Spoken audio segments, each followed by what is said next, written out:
अध्याय 3 कर्मयोग। अर्जुन उवाच ज्यायसि चेत कर्म मनस्ते मता बुद्धिर्जनार्दन तत्किं कर्मणि घोरे मां नियोजयसि केशव।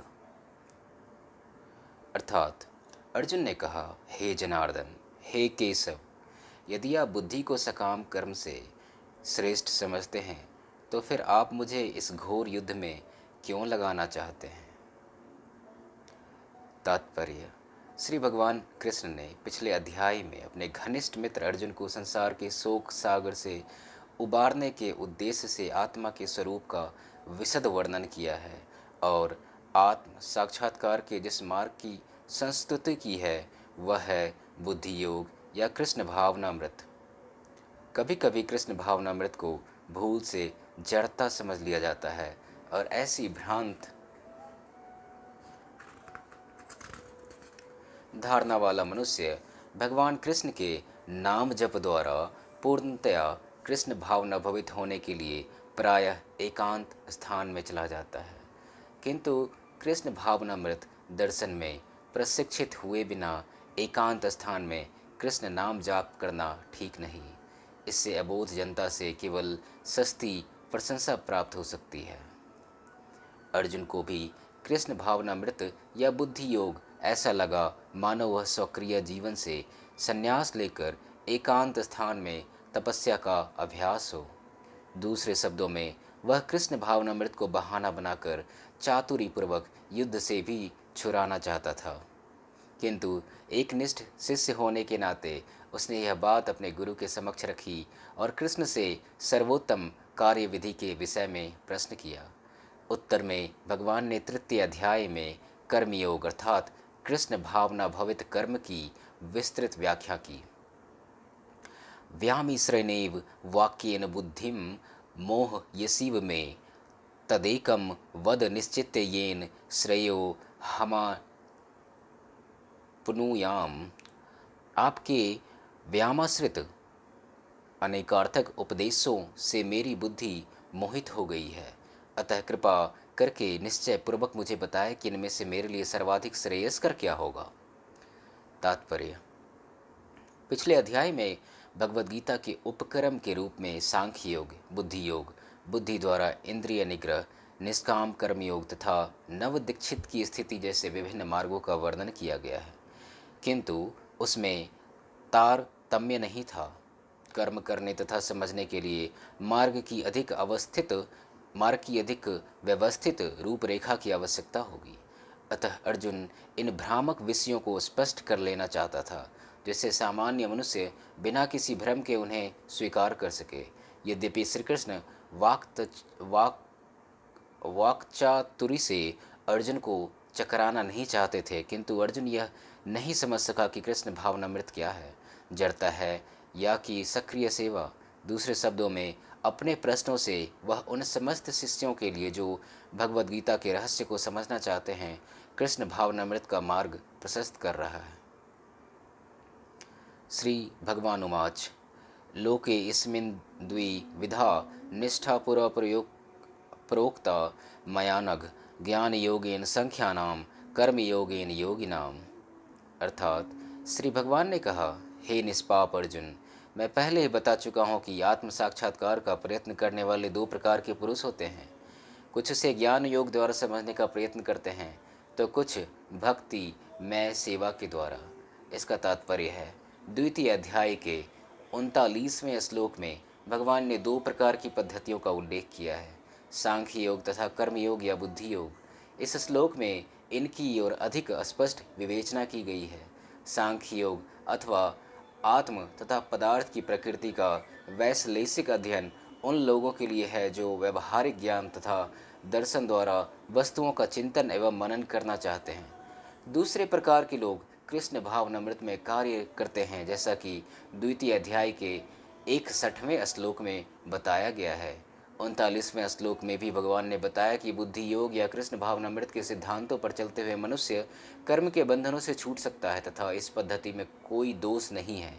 61वें श्लोक में इसी सिद्धांत की ओर अधिक स्पष्ट किया गया है कि बुद्धि योग पूर्णतया पर ब्रह्म विशेषतया कृष्ण पर आश्रित है और इस प्रकार से समस्त इंद्रियों को सरलता से वश में किया जा सकता है।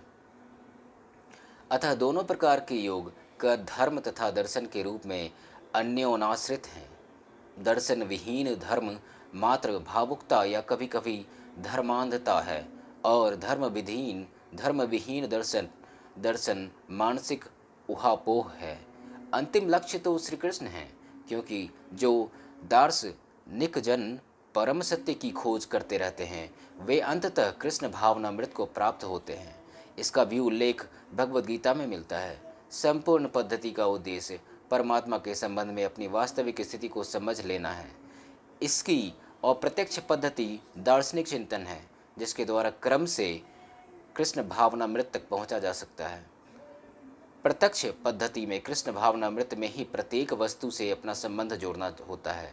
इन दोनों में से कृष्ण भावनामृत का मार्ग श्रेष्ठ है, क्योंकि इसमें दार्शनिक पद्धति द्वारा इंद्रियों को विमल करना नहीं होता। कृष्ण भावनामृत स्वयं में ही शुद्ध करने वाली प्रक्रिया है और भक्ति की प्रत्यक्ष विधि सरल तथा दिव्य होती है। न कर्म नाम नारंभा नैष्क्रम्य पुरुषो सुस्नते न च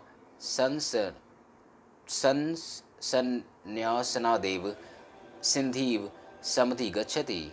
अर्थात न तो कर्म से विमुख होकर कोई कर्म फल से छुटकारा पा सकता है और न केवल संन्यास से सिद्धि प्राप्त की जा सकती है।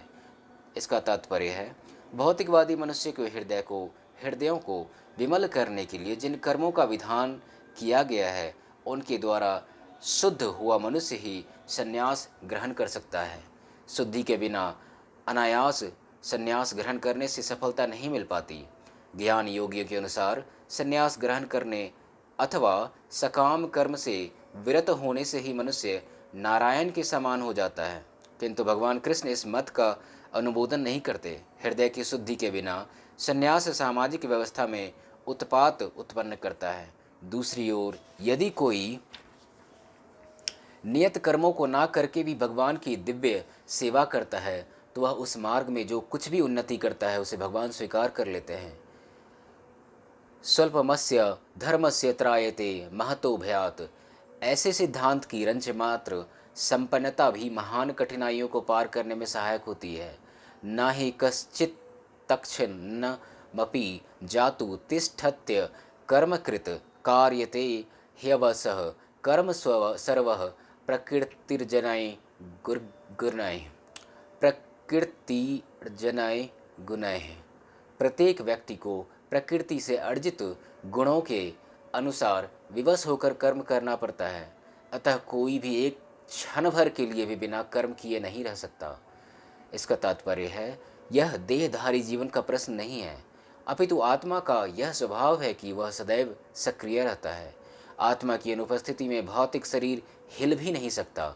यह शरीर मृत वाहन के समान है जो आत्मा द्वारा चलित होता है, क्योंकि आत्मा सदैव गतिशील सक्रिय रहता है और वह एक क्षण के लिए भी नहीं रुक सकता। अतः आत्मा को कृष्ण भावनामृत के सत्कर्म में प्रवृत्त रखना चाहिए, अन्यथा वह माया द्वारा शासित कार्यों में प्रवृत्त होता रहेगा। माया के संसर्ग में आकर आत्मा भौतिक गुण प्राप्त कर लेता है और आत्मा को ऐसे आकर्षणों से शुद्ध करने के लिए यह एक आवश्यक है कि शास्त्र द्वारा आदिष्ट कर्मों में इसे संलग्न रखा जाए। किंतु यदि आत्मा कृष्ण भावनामृत के अपने स्वाभाविक कर्म में निरत रहता है तो वह जो भी करता है उसके लिए कल्याणप्रद होता है। श्रीमद् भागवत द्वारा इसकी पुष्टि हुई है। त्यक्त्वा स्वधर्मं चरणाम्बुजं हरेर भजन पकोथ पतेतयो यदि यत्र क्व वाम भद्रम भूदमुष्य किम को वार्थ आप तो भजताम स्वधर्मतः। यदि कोई कृष्ण भावनामृत अंगीकार कर लेता है तो वह भले ही वह शास्त्रानुमोदित कर्मों को ना करे अथवा ठीक से भक्ति ना करे, और चाहे वह पतित भी हो जाए तो इसमें उसकी हानि या बुराई नहीं होगी। किंतु यदि वह शास्त्रानुमोदित सारे कार्य करे और कृष्ण भावना भवित ना हो तो ये सारे कार्य उसके किस लाभ के हैं। अतः कृष्ण भावनामृत के इस स्तर तक पहुँचने के लिए शुद्धिकरण की प्रक्रिया आवश्यक है। अतएव संन्यास या कोई भी शुद्धिकारी पद्धति कृष्ण भावनामृत के चरम लक्ष्य तक पहुँचने में सहायता देने के लिए है, क्योंकि उसके बिना सब कुछ व्यर्थ है। कर्मेन्द्रियाणि संयम या आस्ते मनसा स्मरण इंद्रियार्थान मूढ़ात्मा मिथ्याचार सौ उच्यते। अर्थात जो कर्मेंद्रियों को वश में तो करता है, किंतु जिसका मन इंद्रिय विषयों का चिंतन करता रहता है, वह निश्चित रूप से स्वयं को धोखा देता है और मिथ्याचारी कहलाता है। तात्पर्य: ऐसे अनेक मिथ्याचारी व्यक्ति होते हैं जो कृष्ण भावनामृत में कार्य तो नहीं करते, किंतु ध्यान का दिखावा करते हैं, जबकि वास्तव में वे मन में इंद्रिय भोग का चिंतन करते रहते हैं। ऐसे लोग अपने अबोध शिष्यों को बहकाने के लिए शुष्क दर्शन के विषय में भी व्याख्यान दे सकते हैं, किंतु इस श्लोक के अनुसार वे सबसे बड़े धूर्त हैं। इंद्रिय सुख के लिए किसी भी आश्रम में रहकर कर्म किया जा सकता है, किंतु यदि उस विशिष्ट पद का उपयोग विधि विधानों के पालन में किया जाए तो व्यक्ति की क्रमशः आत्मशुद्धि हो सकती है। किंतु जो अपने को योगी बताते हुए इंद्रिय तृप्ति के विषयों की खोज में लगा रहता है, वह सबसे बड़ा धूर्त है। भले ही वह कभी कभी दर्शन का उपदेश क्यों न दे, उसका ज्ञान व्यर्थ है, क्योंकि ऐसे पापी पुरुष के ज्ञान के सारे फल भगवान की माया द्वारा हर लिए जाते हैं। ऐसे धूर्त का चित्त सदैव अशुद्ध रहता है, अतएव उसके यौगिक ध्यान का कोई अर्थ नहीं होता। यस्तित्व इंद्रियाणि मनसा नियम्या रभते अर्जुन कर्मेन्द्रिय कर्मयोग मशक्तः सौ विशिष्यते। अर्थात दूसरी ओर यदि कोई निष्ठावान व्यक्ति अपने मन के द्वारा कर्मेंद्रियों को वश में करने का प्रयत्न करता है और बिना किसी आसक्ति के कर्मयोग कृष्ण भावनामृत में प्रारंभ करता है, तो वह अति उत्कृष्ट है। तात्पर्य: लंपट जीवन और इंद्रिय सुख के लिए छद्म योगी का मिथ्या वेश धारण करने की अपेक्षा अपने कर्म में लगे रहकर जीवन लक्ष्य को, जो भव बंधन से मुक्त होकर भगवत धाम को जाना है, प्राप्त करने के लिए कर्म करते रहना अधिक श्रेयस्कर है। प्रमुख स्वार्थ गति तो विष्णु के पास जाना है। संपूर्ण वर्णाश्रम धर्म का उद्देश्य इसी जीवन लक्ष्य की प्राप्ति है। एक गृहस्थ भी कृष्ण भावनामृत में नियमित सेवा करके इस लक्ष्य तक पहुंच सकता है। आत्म साक्षात्कार के लिए मनुष्य शास्त्रानुमोदित संयमित जीवन बिता सकता है और अनासक्त भाव से अपना कार्य करता रह सकता है। इस प्रकार वह प्रगति कर सकता है। जो निष्ठावान व्यक्ति इस विधि का पालन करता है, वह उस पाखंडी धूर्त से कहीं श्रेष्ठ है जो अबोध जनता को ठगने के लिए दिखावटी आध्यात्मिकता का जामा धारण करता है। जीविका के लिए ध्यान करने वाले प्रवंचक ध्यानी की अपेक्षा सड़क पर झाड़ू लगाने वाला निष्ठावान व्यक्ति कहीं अच्छा है। नियंतम कुरु कर्म त्वम कर्म ज्यायो ह्य कर्मणः शरीर यात्रापि चौतेना प्रसिद्ध ये द कर्मणः। अपना नियत काम कर्म करो, क्योंकि कर्म ना करने की अपेक्षा कर्म करना श्रेष्ठ है।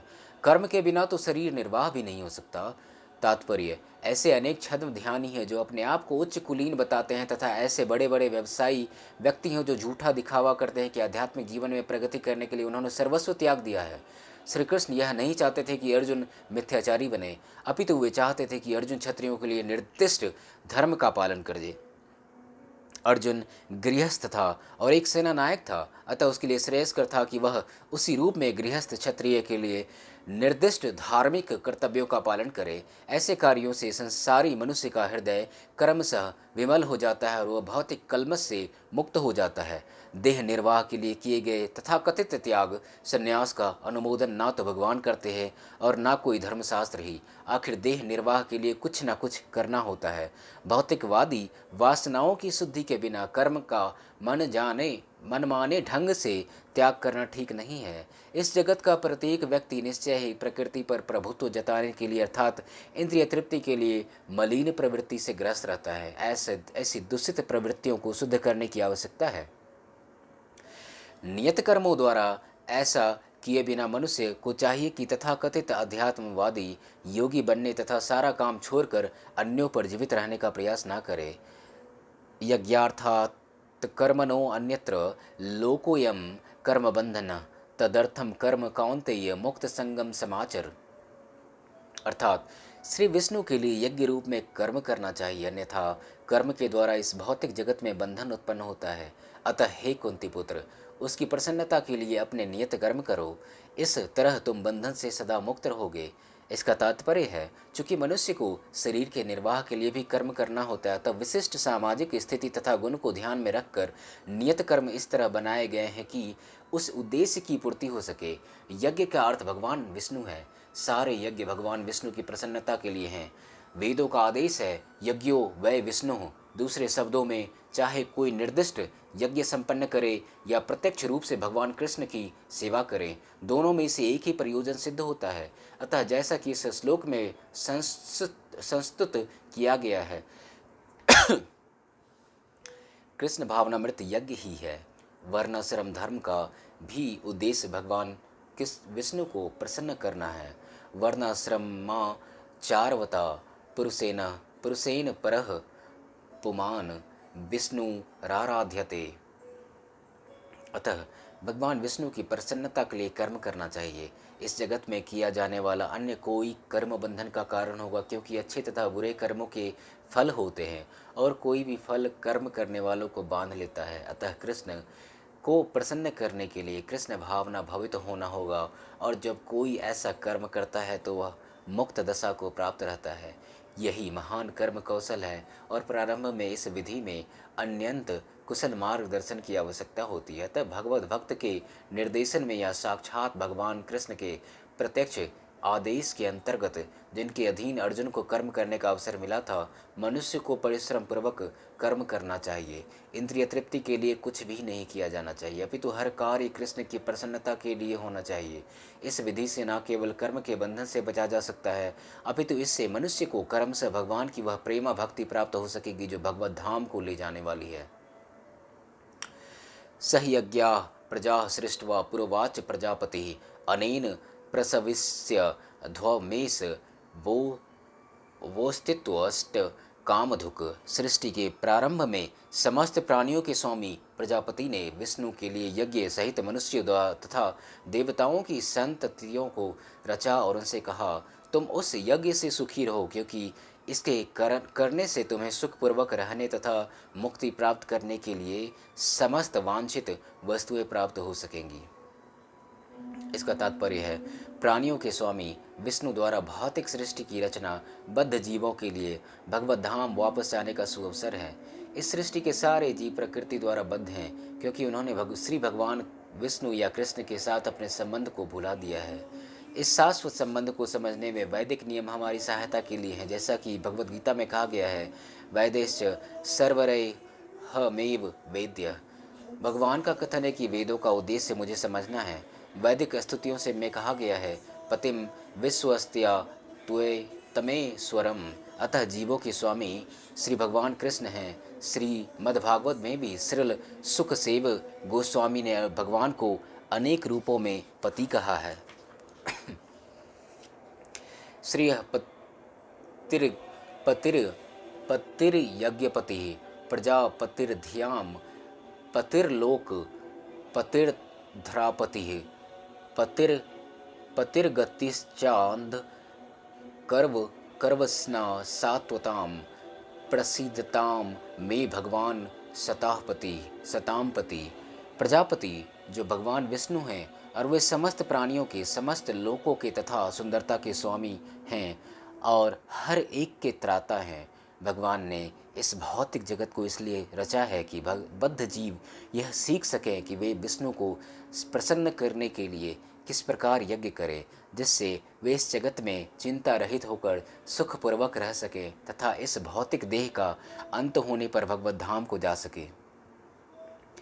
बद्ध जीव के लिए ही यह संपूर्ण कार्यक्रम है। यज्ञ करने से बद्ध जीव क्रमशः कृष्ण भावना भवित होते हैं और सभी प्रकार से देवतुल्य बनते हैं। कलि युग में वैदिक शास्त्रों ने संकीर्तन यज्ञ, भगवान के नामों का कीर्तन का विधान किया है, और इस दिव्य विधि का प्रवर्तन चैतन्य महाप्रभु द्वारा इस युग के समस्त लोगों के उद्धार के लिए किया गया। संकीर्तन यज्ञ तथा कृष्ण भावनामृत में अच्छा तालमेल है। श्रीमद् भागवत में संकीर्तन यज्ञ के विशेष प्रसंग में भगवान कृष्ण का अपने भक्त रूप चैतन्य महाप्रभु रूप में निम्न प्रकार से उल्लेख हुआ है। कृष्ण वर्णम त्वि सा कृष्णम सांगोपापंगास्त्र पार्षदम यज्ञ संकीर्तन प्रायर्यजंती ही सुमेधस। इस कलयुग में जो लोग पर्याप्त बुद्धिमान हैं वे भगवान की अनेक पार्षदों सहित संकीर्तन यज्ञ द्वारा पूजा करेंगे। वेदों में वर्णित अन्य यज्ञों को इस कलिकाल में कर पाना सहज नहीं, किंतु संकीर्तन यज्ञ सुगम है और सभी दृष्टि से अलौकिक है, जैसा कि भगवद गीता में भी संस्तुति की गई है। देवान भावयतानेन ते देवा भावयन्तु वह परस्परम भावयन्त श्रेयस परम वास्थस्य। अर्थात यज्ञों के द्वारा प्रसन्न होकर देवता तुम्हें भी प्रसन्न करेंगे और इस तरह मनुष्य तथा देवताओं के मध्य सहयोग से सबों को प्रसन्नता संपन्नता प्राप्त होगी। तात्पर्य, देवतागण सांसारिक कार्यों के लिए अधिकार प्राप्त प्रशासक हैं। प्रत्येक जीव द्वारा शरीर धारण करने के लिए आवश्यक वायु, प्रकाश, जल तथा अन्य सारे वर उन देवताओं के अधिकार में हैं जो भगवान के शरीर के विभिन्न भागों में असंख्य सहायकों के रूप में स्थित है। उनकी प्रसन्नता तथा अप्रसन्नता मनुष्य द्वारा यज्ञ की संपन्नता पर निर्भर है। कुछ यज्ञ किन्हीं विशेष देवताओं को प्रसन्न करने के लिए होते हैं, किंतु जो भी सारे यज्ञों में भगवान विष्णु को प्रमुख भोक्ता की भांति पूजा जाता है। भगवद गीता में भी यही कहा गया है कि भगवान कृष्ण स्वयं सभी प्रकार के यज्ञों के भोक्ता हैं। भोक्तारम यज्ञ तपसाम, अतः समस्त यज्ञों का मुख्य प्रयोजन यज्ञपति को प्रसन्न करना है। जब ये यज्ञ सुचारू रूप से संपन्न किए जाते हैं तो विभिन्न विभागों के अधिकारी देवता प्रसन्न होते हैं और प्राकृतिक पदार्थों का अभाव नहीं रहता। यज्ञों को संपन्न करने से अन्य लाभ भी होते हैं जिनसे अंततः भव बंधन से मुक्ति मिल जाती है। यज्ञ से सारे कर्म पवित्र हो जाते हैं, जैसा कि वेद वचन है, आहार शुद्धो सत्व शुद्धि सत्व शुद्धो ध्रुव स्मृति स्मृति लंबे सर्वग्रंथि नाम विप्र मोक्ष। यज्ञ से मनुष्य के खाद्य पदार्थ शुद्ध होते हैं और शुद्ध भोजन करने से मनुष्य जीवन शुद्ध हो जाता है। जीवन शुद्ध होने से स्मृति के सूक्ष्म तंतु शुद्ध होते हैं और स्मृति तंतुओं के शुद्ध होने पर मनुष्य मुक्ति मार्ग का चिंतन कर सकता है और ये सब मिलकर कृष्ण भावना मृत तक पहुँचाते हैं, जो आज के समाज के लिए सर्वाधिक आवश्यक है। इष्टान भोगानि वो देवा दास्यन्ते यज्ञ भावित तौ दर्तान प्रदायभ्यो यो भुक्तें सस्तेन एव सह। जीवन की विभिन्न आवश्यकताओं की पूर्ति करने वाले विभिन्न देवता यज्ञ संपन्न होने पर प्रसन्न होकर तुम्हारी सारी आवश्यकताओं की पूर्ति करेंगे, किंतु जो इन उपहारों को देवताओं को अर्पित किए बिना भोगता है वह निश्चित रूप से चोर है। तात्पर्य, देवतागण भगवान विष्णु द्वारा भोग सामग्री प्रदान करने के लिए अधिकृत किए गए हैं, अतः नियत यज्ञों द्वारा उन्हें अवश्य संतुष्ट करना चाहिए। वेदों में विभिन्न देवताओं के लिए भिन्न भिन्न प्रकार की यज्ञों की संस्तुति है, किंतु वे सब अंततः भगवान को ही अर्पित किए जाते हैं। किंतु जो यह नहीं समझ सकता कि भगवान क्या है, उसके लिए देव यज्ञ का विधान है। अनुष्ठानकर्ता के भौतिक गुणों के अनुसार वेदों में विभिन्न प्रकार के यज्ञों का विधान है। विभिन्न देवताओं की पूजा भी उसी आधार पर अर्थात गुणों के अनुसार की जाती है। उदाहरणार्थ, मांसाहारियों को देवी काली की पूजा करने के लिए कहा जाता है, जो भौतिक प्रकृति की घोर रूपा है और देवी के समक्ष पशु बलि का आदेश है। किंतु जो सतुगुणी हैं उनके लिए विष्णु की दिव्य पूजा बताई जाती है। अंततः समस्त यज्ञों का ध्येय उत्तरोत्तर दिव्य पद प्राप्त करना है। सामान्य व्यक्तियों के लिए कम से कम 5 यज्ञ आवश्यक है, जिन्हें पंच महायज्ञ कहते हैं, किंतु मनुष्य को यह जानना चाहिए कि जीवन की सारी आवश्यकताएं भगवान के देवता प्रतिनिधियों द्वारा ही पूरी की जाती है। कोई कुछ बना नहीं सकता। उदाहरणार्थ, मानव समाज के भोज्य पदार्थों को ले। इन भोज्य पदार्थों में शाकाहारियों के लिए अन्न, फल, शाक, दूध, चीनी आदि हैं तथा मांसाहारियों के लिए मांस आदि, जिनमें से कोई भी पदार्थ मनुष्य नहीं बना सकता। एक और उदाहरण ले, यथा उष्मा, प्रकाश, जल, वायु आदि जो जीवन के लिए आवश्यक है, उनमें से किसी को बनाया नहीं जा सकता। परमेश्वर के बिना ना तो प्रचुर प्रकाश मिल सकता है, ना चांदनी, वर्षा या प्रातःकालीन समीर ही, जिसके बिना मनुष्य जीवित नहीं रह सकता। स्पष्ट है कि हमारा जीवन भगवान द्वारा प्रदत्त वस्तुओं पर आश्रित है, यहाँ तक कि हमें अपने उत्पादन उद्यमों के लिए अनेक कच्चे मालों की आवश्यकता होती है, यथा धातु, गंधक, पारद, मैग्नीज तथा अनेक आवश्यक वस्तुएं, जिनकी पूर्ति भगवान के प्रतिनिधि इस उद्देश्य से करते हैं कि हम इनका समुचित उपयोग करके आत्म साक्षात्कार के लिए अपने आप को स्वस्थ एवं पुष्ट बनाए, जिससे जीवन का चरम लक्ष्य अर्थात भौतिक जीवन संघर्ष से मुक्ति प्राप्त हो सके। यज्ञ संपन्न करने से मानव जीवन का यह लक्ष्य प्राप्त हो जाता है। यदि हम जीवन उद्देश्य को भूलकर भगवान के प्रतिनिधियों से अपनी इंद्रिय तृप्ति के लिए वस्तुएं लेते रहेंगे और इस संसार में अधिकाधिक फंसते जाएंगे, जो कि सृष्टि का उद्देश्य नहीं है, तो निश्चित ही हम चोर हैं और इस तरह हम प्रकृति के नियमों द्वारा दंडित होंगे।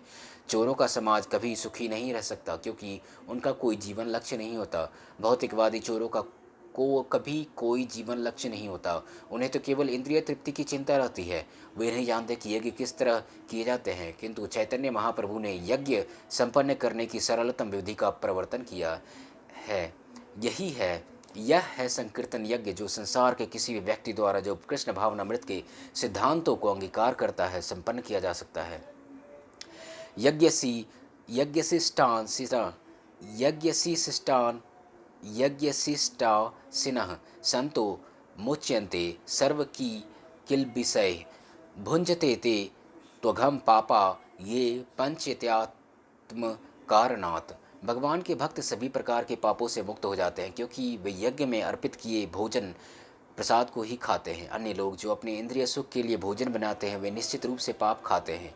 इसका तात्पर्य है, भगवत भक्तों या कृष्ण भावना भवित पुरुषों को संत कहा जाता है। वे सदैव भगवत प्रेम में निमग्न रहते हैं, जैसा कि ब्रह्म संहिता में कहा गया है, प्रेमांजन छु ऋत भक्ति विलोचनेन संतः सदैव हृदयसु विलोकयन्ति। संतगण श्री भगवान गोविंद समस्त आनंद के दाता या मुकुंद मुक्ति के दाता या कृष्ण सबों को आत्कृष्ट करने वाले पुरुष के प्रगाढ़ प्रेम में मग्न रहने के कारण कोई भी वस्तु परम पुरुष को अर्पित किए बिना ग्रहण नहीं करते।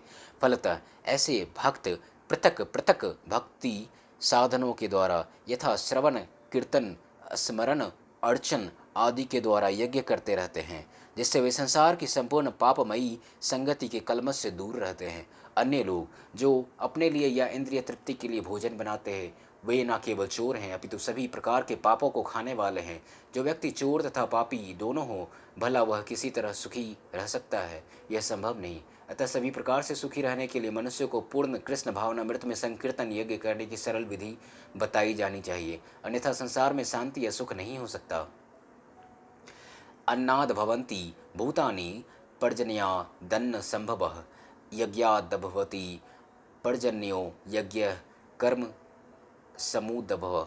सारे प्राणी अन्न पर आश्रित है, जो वर्षा से उत्पन्न होता है। वर्षा यज्ञ संपन्न करने से होती है और यज्ञ नियत कर्मों से उत्पन्न होता है। तात्पर्य, भगवद गीता के महान टीकाकार श्रील बलदेव विद्याभूषण इस प्रकार लिखते हैं, ये इंद्रियादंग तयावस्थितम यज्ञम सर्वेश्वरम विष्णु मभत्सर्य तच्छे समसन्ति तेन तद्देह यात्राम संपादयन्ति ते सन्तः सर्वेश्वरस्य यज्ञपुरुषस्य भक्ताः सर्वकल्बिषैर् अनादिकाल विद्रिवद्धैर् आत्मानुभव प्रति बंधकैर्निखलैः पापैर् विमुच्यन्ते। परमेश्वर जो यज्ञ पुरुष तथा अथवा समस्त यज्ञों को भोक्ता कहलाते हैं, सभी देवताओं के स्वामी हैं, और जिस प्रकार शरीर के अंग पूरे शरीर की सेवा करते हैं, उसी तरह सारे देवता उनकी सेवा करते हैं। इंद्र, चंद्र तथा वरुण जैसे देवता भगवान द्वारा नियुक्त अधिकारी हैं, जो सांसारिक कार्यों की देखरेख करते हैं। सारे वेद इन देवताओं को प्रसन्न करने के लिए यज्ञों का निर्देश करते हैं, जिससे वे अन्य उत्पादन के लिए प्रचुर वायु, प्रकाश तथा जल प्रदान करें। जब कृष्ण की पूजा की जाती है तो उनके अंग स्वरूप देवताओं की भी स्वतः पूजा हो जाती है, अतः देवताओं की अलग से पूजा करने की आवश्यकता नहीं होती। इसी हेतु कृष्ण भावना भवित भगवत भक्त सर्वप्रथम कृष्ण को भोजन अर्पित करते रहते हैं और तब खाते हैं। यह ऐसी विधि है जिससे शरीर का आध्यात्मिक पोषण होता है।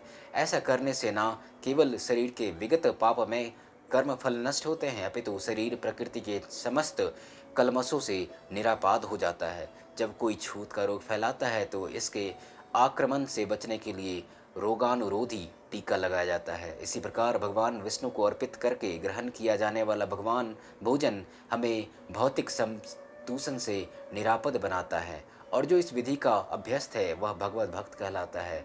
अतः कृष्ण भावना भवित व्यक्ति जो केवल कृष्ण को अर्पित किया गया भोजन करता है, वह उन समस्त विगत भौतिक दूषणों के फलों का सामना करने में समर्थ होता है, जो आत्म साक्षात्कार के मार्ग में बाधक बनते हैं। इसके विपरीत जो ऐसा नहीं करता वह अपने पाप पूर्ण कर्म को बढ़ाता रहता है, जिससे उसे सारे पाप फलों को भोगने के लिए अगला शरीर कुकरों सुकरों के समान मिलता है।